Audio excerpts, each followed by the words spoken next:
5 बच्चे हैं तो अब सबकी शादी के लिए पीएफ से आप निकाल सकते हैं पैसा। सरकार ने कुछ नियम बदल दिए हैं। नमस्कार, न्यूज़ 18 का डिजिटल प्लेटफॉर्म देख रहे हैं आप और मैं हूं आपके साथ ऋतु सिंह। दरअसल ईपीएफओ ने नियम आसान कर दिए हैं। अब शादी के लिए 5 बार और एजुकेशन के लिए 10 बार पैसा निकाला जा सकता है। 25% मिनिमम बैलेंस छोड़कर 100% पात्र राशि विड्रॉ की जा सकती है। ईपीएफओ से अब आप 100% पात्र रकम निकाल पाएंगे। सरकार ने ईपीएफओ से जुड़े नियमों को आसान करते हुए सोमवार को इसकी जानकारी दी।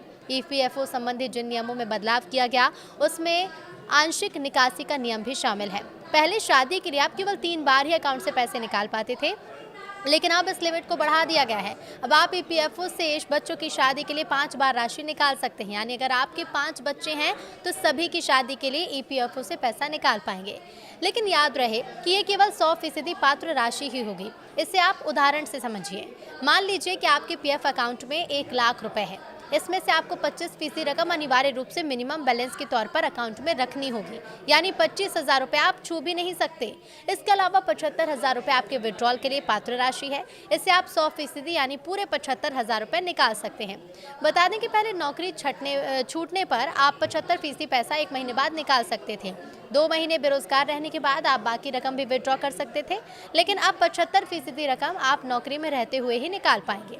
अगर आप अपने पीएफ अकाउंट से पैसा निकालना चाहते हैं तो कौन से वो स्टेप्स हैं वो हम आपको बता देते हैं। पहला स्टेप है कि सबसे पहले आप ईपीएफ की ऑफिशियल साइट पर जाएं।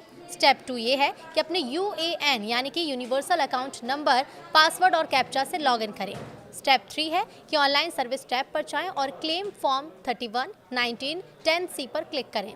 स्टेप 4 है कि अपने बैंक जानकारी की पुष्टि करें। ये वही बैंक अकाउंट होना चाहिए जो ईपीएफओ में लिंक है।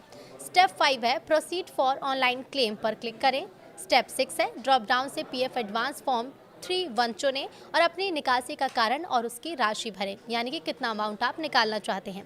अगला स्टेप है कि आप आवेदन सबमिट करें और अगर आपका आधार, बैंक और पैन विवरण सही तरीके से वेरीफाइड है तो क्लेम आमतौर पर कुछ ही दिनों में बैंक खाते में ट्रांसफर हो जाता है।